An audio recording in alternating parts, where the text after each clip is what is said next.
नमस्कार, N24 जिंतूर न्यूजमध्ये आपले स्वागत आहे। मी रहीम शेख। इथं मालूम जमानी आहे, त्याला सूचना आहे की तुम्ही समोरून बसायचं की जेणेकरून त्या ठिकाणी ज्या महिला भगिनी एक दीप किंवा त्या ठिकाणी प्रकाश फार मोलाचं कार्य करतो।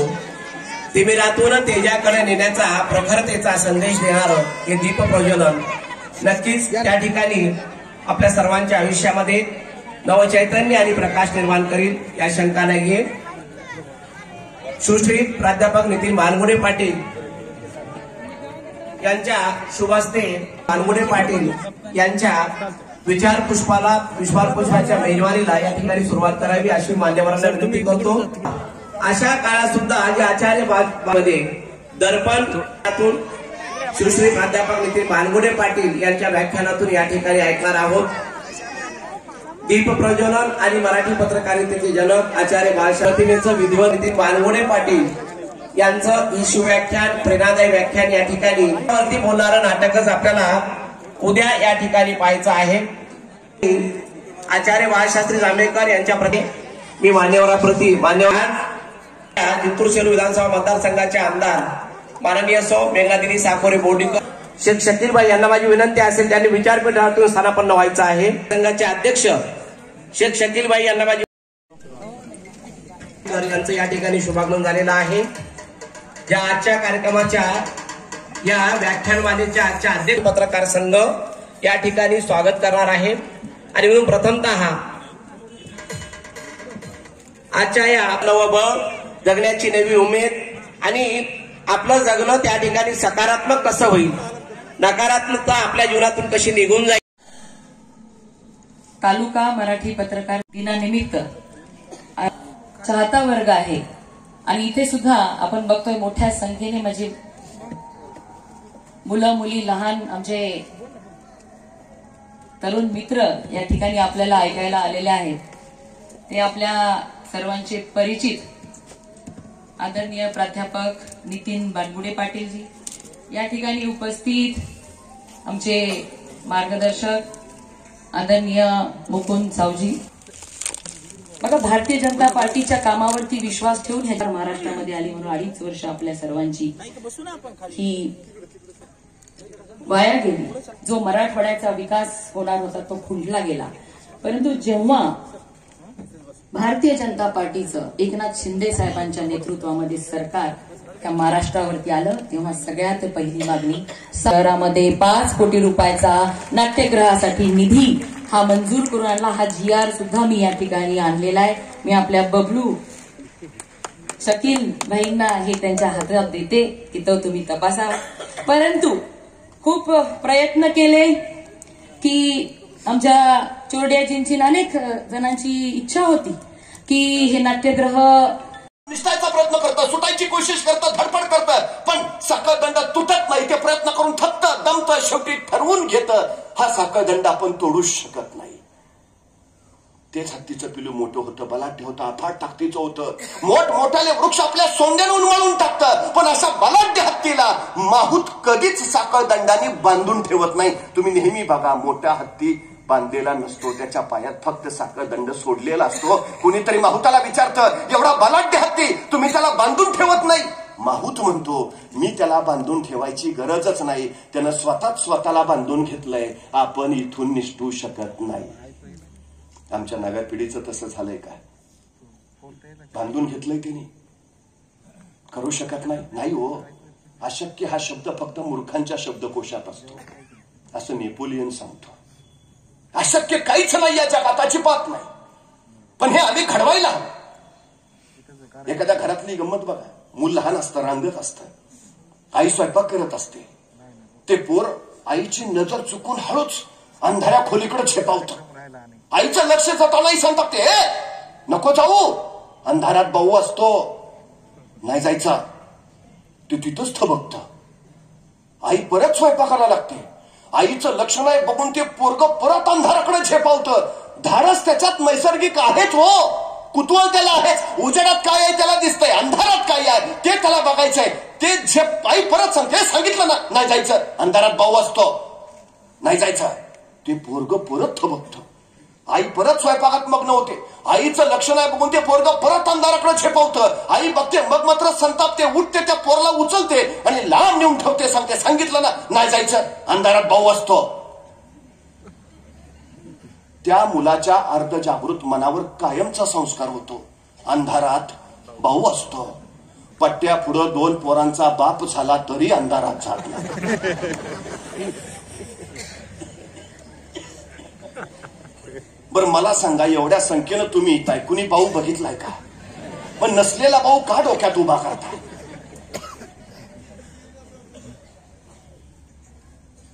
ह्या मर्यादा आम्ही घालतो, ही बंधनं आम्ही टाकतो, हे भाऊ नसलेले आम्ही उभा करतो, आमच्याच पोरांच्या यशात आम्हीच अडथळे तयार करतो.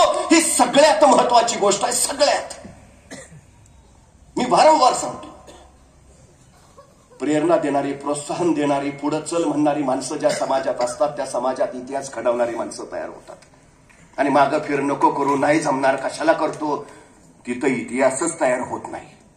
सगळ्यात मोठी अडचण आहे. एक गाव असंच होतं, त्या गावाच्या बाहेर एक प्रचंड मोठी टेकडी होती आणि त्या गावात अशी समजूत होती की त्या टेकडीवर कुणी चढूच शकत नाही आणि कुणी जर टेकडी चढायला गेला तर तो परत कधी दिसतच नाही, गायबच.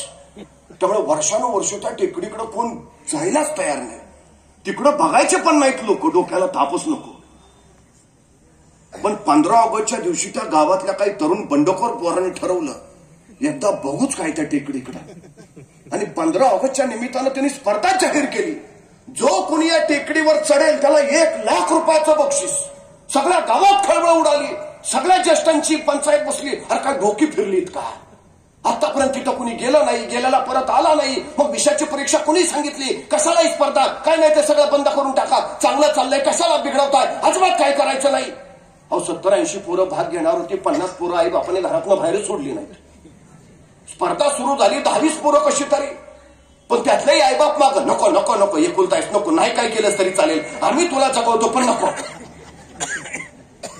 अरे आमचा तर विचार कर, म्हातारपणात आम्हाला कोण बघणार, नको, चल चल. राहिलेल्या 20 मधली 15 माघारी गेली, 5च पोरं राहिली. पण संयोजक ठाम होते, स्पर्धा होणारच. 5 जणांची स्पर्धा सुरू झाली. गावातले सगळे लोक जमलेली. ती त्या 5 लोकांना सांगतायत, अरे नका जाऊ, कशाला जाताय, तिथं कोणी गेलं नाही, गेलेलं परत आलं नाही, कशाला विषयाची परीक्षा, माघारी फिरा, माघारी फिरा. पण ही 5 जण जरा दमदारच होती. चालत चालत टेकडीवर निघाली, खालना रडाओरडा चालूच आहे, माघारी या, माघारी या. जे तळाला राहिलेलं त्याला काय वाटलं कोणास ठाऊक, ते पुढच्याला म्हटलं, होय रे, हसल का असं? तुम्हाला का रे? नाही, जरा अस्वस्थच वाटतंय.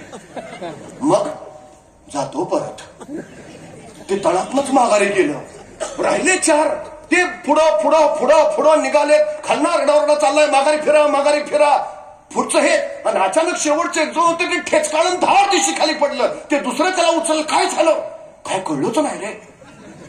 असं कधी होत नाही, मी कधीच ठेचकाळत नाही, खाली बघून चालतो मी. मग कुणीतरी ढकललं रे. अरे पण इथं मीच आहे. नाही, कोणीतरी ढकललं, काहीतरी असणार आहे. गेलेलं कोण परत येत नाही म्हटल्यावर बघ ना, पुढचंही अर्धमेलं झालं. मग रे जाऊ परत. ती दोघं तिथनच माघारी फिरली. आता दोघच निघालेली. एक पुढचा तर सरळ पुढे बघत, तो लक्ष द्यायला तयार नाही, त्याचं आपलं ध्येयाच्या दिशेनं चाललंय. सगळं गाव खालणारा नाव करतोय, माघारी या, माघारी या, माघारी या. ते पुढंच, आणि अचानक त्याच्या मागचे होतं. त्याने वळून माघारी बघितलं, त्याला मागं कोण दिसेनाच. अयो, एकटच. पुढच्याला हात मारतोय तर ते मागही बघेना. काय वाटलं ते तिथनच उतारणं पडत सुटलं. एकटं मात्र ताकदीनं पुढे निघालाय. सगळं गाव खाल्लं सांगताय, ये माघारी, फिर माघारी, ये माघारी, फिर माघारी. पण पट्ट्या थांबला नाही. शेवटी टेकडीवर पोहोचला. तिथं ध्वज त्यांनी रोवला आणि सगळ्यांना हात वर करून जिंकलो रे म्हणत त्यांनी हात उंचावला. तसा त्या गावानं कल्लोळ केला. तळातली सगळी माणसं टेकडीकडे वर निघाली. आतापर्यंत कुणी टेकडीवर गेलं नव्हतं, आतावर कुणी पोहोचलं नव्हतं, गेलेला परत आला नव्हता. हा पोहोचला, विजयी झाला, यश मिळवलं. तो निम्म्यापर्यंत आला. गावानं त्याला उचलून घेतलं. मिरवणूकच चालू झाली. आणि त्या मिरवणुकीत एक म्हातार मात्र त्याला सारखा विचारतोय, तुला जमलं कसं? आतापर्यंत कुणीच गेलं नव्हतं, तू कसा गेला? गेलेला कुणी परत आलाच नव्हता, तू कसा परत आला? तुला जमलंच कसं? ते पिचात सोडेना नुसतं, तुला जमलंच कसं? शेवटी त्या विजय त्याच्या शेजारच्यानं त्याला हटकलं. अहो बाबा, कुणाला विचारताय? आणि त्याला विचारतो त्याला जमलं कसं? त्याला काय विचारताय ते बहिरा आहे.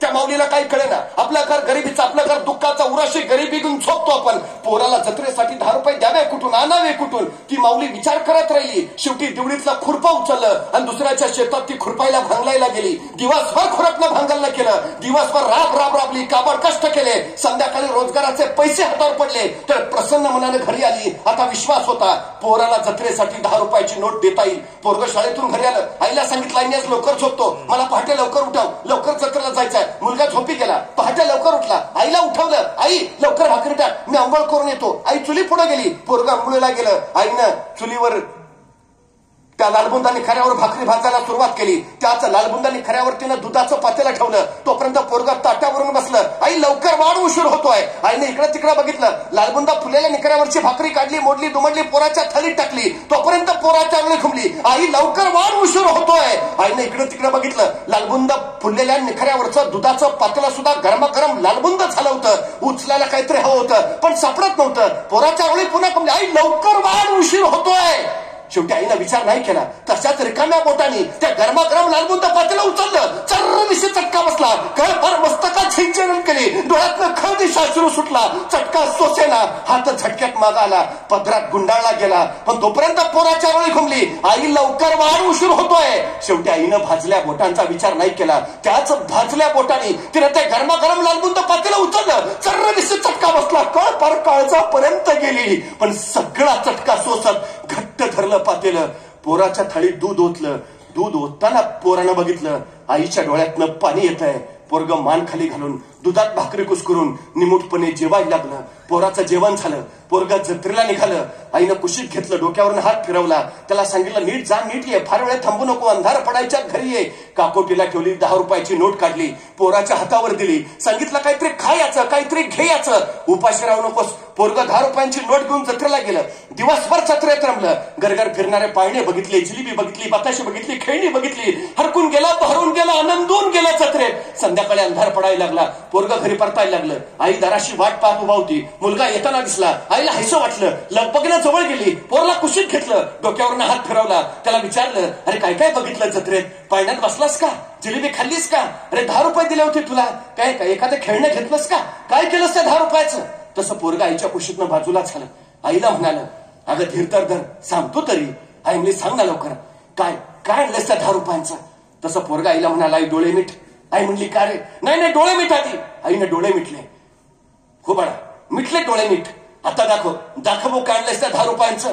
तसा मुलगा आईला म्हणाला, डोळे मीठ नीट घट्ट उघडायचे नाहीत अजिबात. आई म्हणली, हो रे बाळा, मिटले डोळे मीठ. आता दाखव बघू काय आणलंयस त्या 10 रुपयांचं. आणि त्या 10 रुपयांचं काय आणलंय हे दाखवायला पोरानं खिशात हात घातला आणि खिशात आणलेली 10 रुपयाची सांडशी काढली आणि आईच्या हातावर ठेवली. त्या सांडशीचा सहज स्पर्श त्या माऊलीला झाला आणि डोळ्यातनं खळ खळ खळ अश्रू गळायला लागले. पोराला घट्ट उराशी कवटाळलं. अरे धन्य झाली कुस माझी, तुझ्यासारखं पोर या कुशीत जन्माला आलं. दिवसभर जत्रेत फिरलाचील, दिवसभर गरगर फिरणारे पाळणे बघितल्याचील, दिवसभर भूक लागली असेल, रुपया मोडून पोटाला काहीतरी खावंसं वाटलं असेल. पण पोरग दिवसभर उपासपोटी वनवन करत फिरलं. त्या काळजात एक चटका घेऊन माझ्या आईच्या हाताला चटका बसलाय आणि माझ्या आईच्या हाताला चटका बसू नये म्हणून ते येताना 10 रुपयाची सांडशी घेऊन आलं, ज्याला मी पक्कड कैची म्हणतो. आमची पोरं काय करतायत? दुनियेच्या जत्रेत रमतायत नुसती. आईच्या हाताला बसणाऱ्या चटक्यांची जाणीव ठेवतायत. कारण ज्या पोरांना आईच्या हाताला बसणाऱ्या चटक्यांची जाण असते, त्याच पोरांना मातीला बसणाऱ्या चटक्यांची जाण असते आणि त्याच पोरांना समाजाला, राष्ट्राला बसणाऱ्या चटक्याची जाण असते. पोरं घडवायला हवीत तर उद्याचं भविष्य घडवता येईल. आज जर आम्ही वर्तमानात ती गोष्ट केली नाही तर उद्याचं भविष्य बिघडून जाईल. आईच्या चटक्याची जाण असलेली, मातेच्या चटक्याचं भान असलेलं आणि समाजाच्या प्रगतीचं गाण असलेलं नव्या पिढीचं नवं नेतृत्व घराघरातनं उभा राहायला हवं. तर उद्याच्या काळात समृद्धीच्या, सुदृढतेच्या, आणि संपन्नतेच्या दिशेला आम्हाला प्रवास करता येईल. खरं तर पत्रकारांनी उचललेला हा वसा आहे, संपन्न वारसा आहे. मी कौतुकानं आणि अभिनंदनानं सांगतो, महाराष्ट्रात आपला पहिला पत्रकार संघ असेल जो असे उपक्रम आयोजित करतो आहे.